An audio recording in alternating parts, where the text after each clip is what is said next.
ఓంకారమంత్రసంయుక్తం నిత్యం ధ్యాయంతి యోగినః కామదం మోక్షదం తస్మై ఓంకారాయ నమో నమః. నమస్తే దేవదేవీ చ నమస్తే పరమేశ్వర నమస్తే వృషభారూఢ నకారాయ నమో నమః. మహాదేవం మహాత్మానం మహాపాతకనాశనం మహాపాపహరం వందే మకారాయ నమో నమః. శివం శాంతం జగన్నాథం లోకానుగ్రహకారణం శివమేకపరం నిత్యం శకాశికారాయ నమో నమః.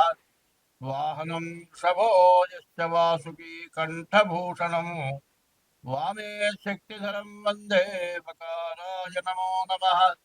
యత్ర కుత్ర స్థితం దేవం యత్ర కుత్ర స్థితం దేవం యత్ర కుత్ర స్థితం దేవం శికారాయ నమో నమః.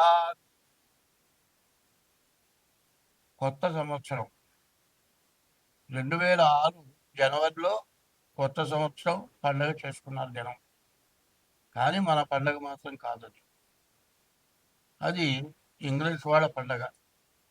మన కొత్త సంవత్సరం తెలుగు సంవత్సరాది. ఈ తెలుగు సంవత్సరాది మనం చేసుకోవాల్సిన పండగ. ఈ తెలుగు తిరగదిప్పాల్సి వచ్చింది. తెగులు సంవత్సరాది. తెలుగుకి తెగులు పుట్టింది. ఎందుకంటే చదువుకునే పిల్లలు ఇంగ్లీష్లో తప్పితే తెలుగు రాయటం చేత కాదు, తెలుగు చదవటం చేత కాదు. అసలు తెలుగు అంటే, తెలుగు సంవత్సరం అంటే ఎందుకు ఈ పండగ, అసలు తెలుగు సంవత్సరాది పండగ చేసుకోవటం అంటే ఏమిటి, మరి ఎందుకు చేసుకోవాలి, తెలుగు సంవత్సరాది పండగ చేస్తే మనకు వచ్చే ప్రయోజనం ఏమిటి అనేది మనం తెలుసుకోవాలి. మరి ఇంగ్లీష్ సంవత్సరాలు అంటే డిసెంబర్ నెల రాత్రి 12 గంటలప్పుడు పండుగ చేస్తున్నారు, అర్ధరాత్రి పూట. ఇది మనం ఉదయం సూర్యోదయం చేస్తున్నాం. ఇది మనం చేసే పండుగ చాంద్రమానం, సూర్య చంద్రులతో కూడుకున్న పండుగ. ఇది ఉగాది అంటారు.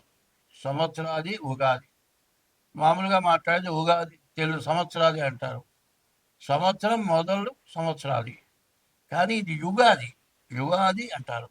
యుగం ఆది, యుగం మొదటి రోజు. ఇది ఈ యుగాది ఎట్లా ఉంటుంది. ఇప్పుడు మనకు వచ్చే యుగాది ఏమిటంటే 2026 సంవత్సరం మార్చి నెల 19వ తారీఖు యుగాది వచ్చింది. యుగానికి ఆది మొదటిది.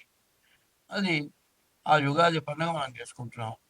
ఈ సంవత్సరం పేరు ఏమిటంటే పరాభవ నామ సంవత్సరం. పరాభవ అంటే ఏంటి? పరుల చేత వంచింపబడటం పరాభవం. మరి ఇతరుల చేత వంచింపబడే పేరుగా కనపడుతుంది పరాభవ నామ సంవత్సరం. ఇప్పుడు మన భారతదేశానికి కూడా అదే సమస్య తయారైంది. మరి ఈ భారతదేశం ఎటువంటిది? ఈ భారతదేశం ఎట్లాంటిదంటే ఎప్పుడు కూడా దైవాన్ని నమ్ముకున్నటువంటి వ్యక్తులు, దైవం మీద నమ్మకం ఉన్నవాడు, మంచి మీద నమ్మకం ఉంది. మన నుంచి ప్రతి జీవరాశిని కూడా దైవంతో సమానంగా చూస్తున్నాం. 84 లక్షల రకాల జీవరాశులు ఉన్నాయి. ఈ 84 లక్షల జీవరాశుల్లో కూడా ఆకాశంలో తిరిగేవి 21 లక్షలు. భూమి పైన చెట్లతో సహా 21 లక్షలు. భూమిలో పద 21 లక్షలు. సముద్రంలో 21 లక్షలు.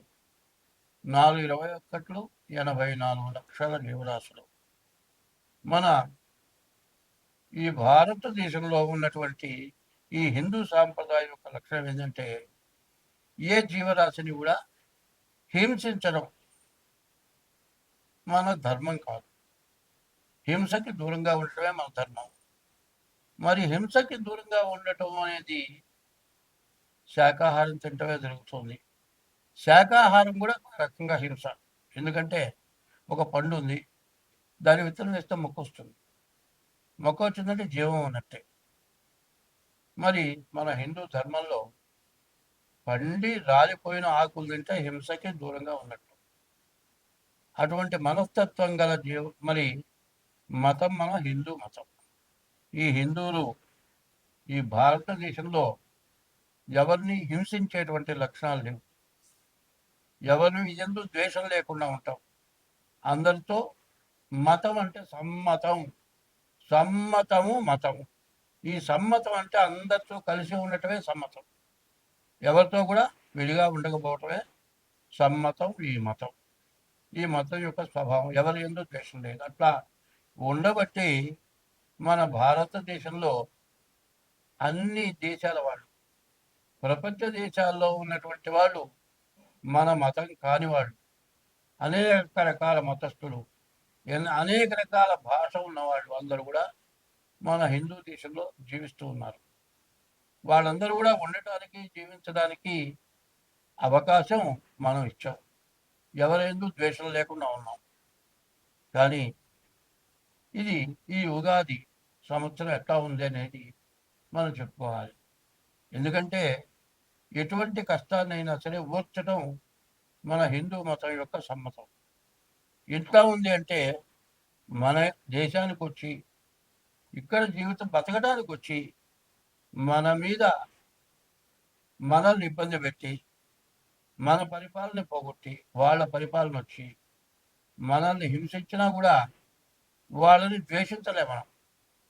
కానీ ఎవరు ఎంతమంది మనల్ని ఇబ్బంది పెట్టినా చివరికి వాళ్ళ తప్పు వాళ్ళు తెలుసుకునేట్లుగా చేసిన మతమే ఈ హిందూ మతం. ఈ మతం యొక్క లక్ష్యం ఇది. ఈ హిందూ మతంలో యుగాది సంవత్సరం, ఈ యుగాది అనేది ఎట్లా ఉంది, ఈ యుగాదికి ఏం చేయాలి, ఈ యుగాది ఎట్లా చేయాలి. శ్రీకళ్యాణ గుణావహం. అందరూ ఏ మతస్థులు కానీ ఎవరైనా కానీ అందరూ సుఖంగా సంతోషంగా ఉండటం, ఆనందంగా ఉండటం. ఆనందం కలగాలంటే వాళ్ళంటూ ఏదో మంచి కాదు, ఓ పిల్లవాడు పుట్టడం, ఓ పెళ్లి జరగటం, లేకపోతే ఉద్యోగం రావటం, ఏదో ఆనందమైంది, అది కళ్యాణం. శ్రీకళ్యాణ గుణావహం. రిపుహరం. మనకు శత్రుత్వం లేకుండా అందరితో ఉండటం రిపుహరం. దుస్వప్న దోషాపహం.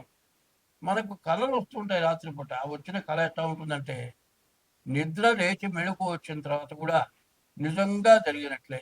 ఎట్లా ఉంటుంది, మన ఇంట్లో ఎవరో ఒకరు చచ్చిపోయినట్టుగా కళ వచ్చిందనుకోండి, లేచిన తర్వాత వాళ్ళని చూసిన దాకా కూడా వాడు బతికుని లేదు చచ్చిపోయినారు అనుకుంటాం, అంత భయపడతాం. దుస్వప్న దోషాభావం. గంగా స్నాన విశేష పుణ్యఫలదం. ఈ ఉగాది రోజున గంగా స్నానం చేసిన ఫలితం రావాలి. గోదాన తుల్యం రుణాం. దూడతో కూడిన గోవులు దానం ఇచ్చిన ఫలితం వస్తుంది. ఈ ఉగాది రోజున ఎటువంటిది మనకు శుభకార్యాలు జరుగుతాయి. తర్వాత గంగా స్నానం చేసిన విశేషమైన పుణ్యం వస్తుంది. గోవుని దానం చేసిన ఫలితం వస్తుంది.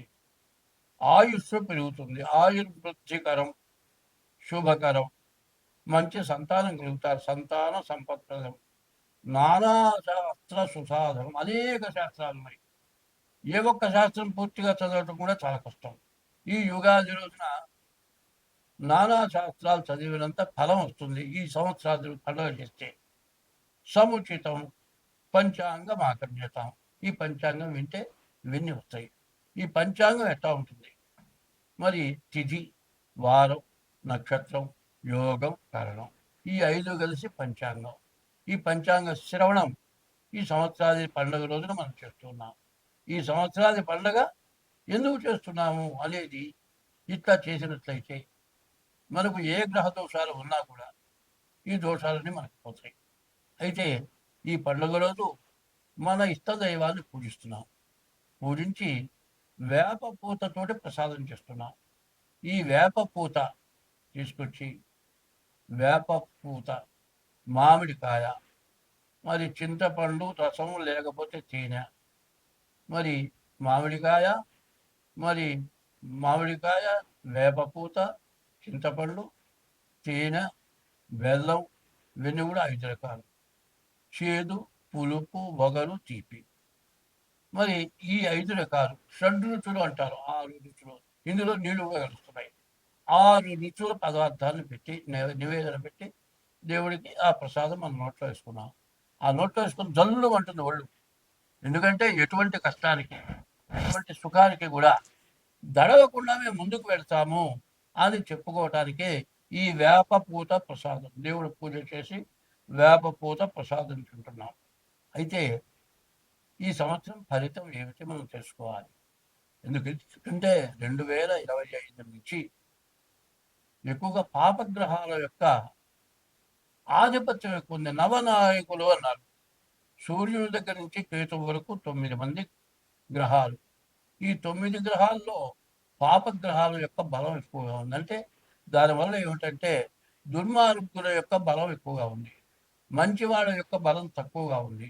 దుర్మార్గుల బలానికి మంచివాళ్ళు దొంగిపోవాల్సి వస్తుంది, ఎన్నో కష్టాలు పడాల్సి వస్తుంది. ఇట్లా జరగడానికి కారణం ఏమిటో మనం ముందుగా తెలుసుకుందాం. ఇప్పుడు గురువారం 2026 మార్చి నెల 19వ తారీఖు గురువారం రోజు ఉగాది వచ్చింది. ఏ వారం వచ్చిందో ఆ వారం గురువుకి సంబంధించిన వారం కాబట్టి గురువు రాజైనాడు. తర్వాత మంత్రి కుజుడైనాడు. తర్వాత సేనాధిపతి చంద్రుడు, మరి సస్యాధిపతి శుక్రుడు, ధాన్యాధిపతి కుజుడు, అర్ఘ్యాధిపతి చంద్రుడు,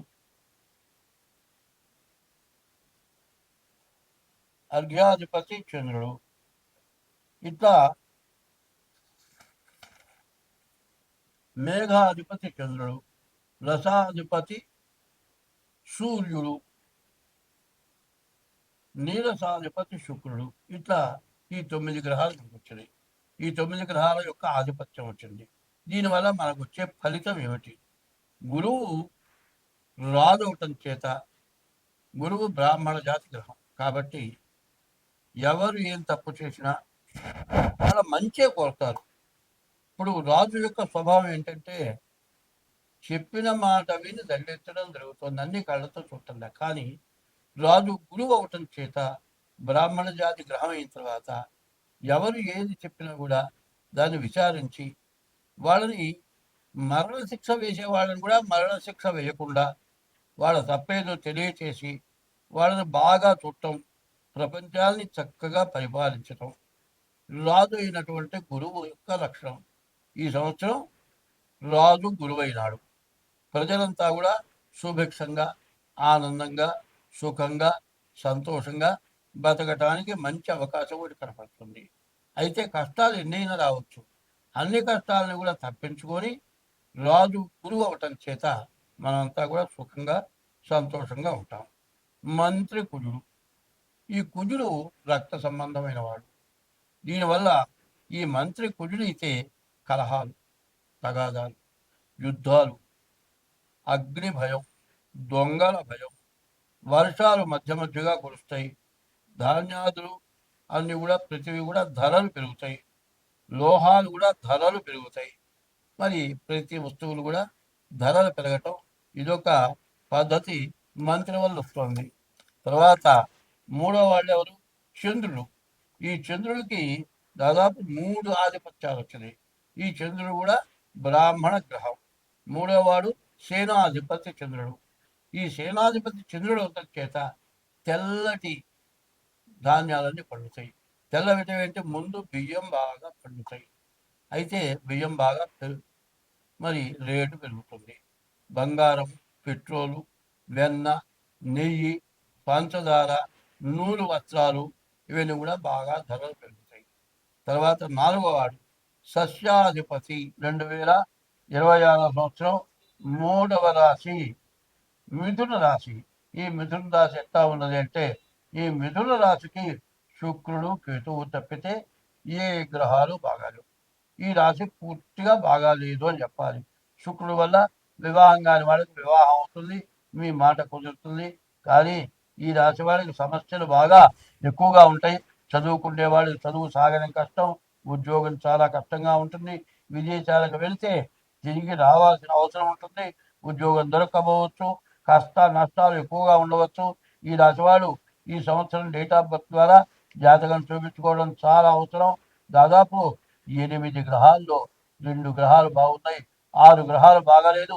ఇట్లా బాగుండకపోవటం ఏమిటయా, ఇట్లా బాగుండకపోతే ఏం చేయాలి అంటే, మన మనిషికి కూడా 9 గ్రహాలు ఎట్లా ఉన్నాయో మన శరీరంలో 9 భాగాలు ఉన్నాయి. చెవులు 2, ముక్కులు 2, కళ్ళు 2, 6, నోరు 1, 7. 7 భాగాల్లో ఒక చెవు పని చేయకపోయినా, ఒక ముక్కు పని చేయకపోయినా, ఒక నోరు పని చేయకపోయినా చాలా ఇబ్బంది. కాబట్టి కళ్ళు, చెవులు, ముక్కు, నోరు ఇవన్నీ అవసరమైనవి.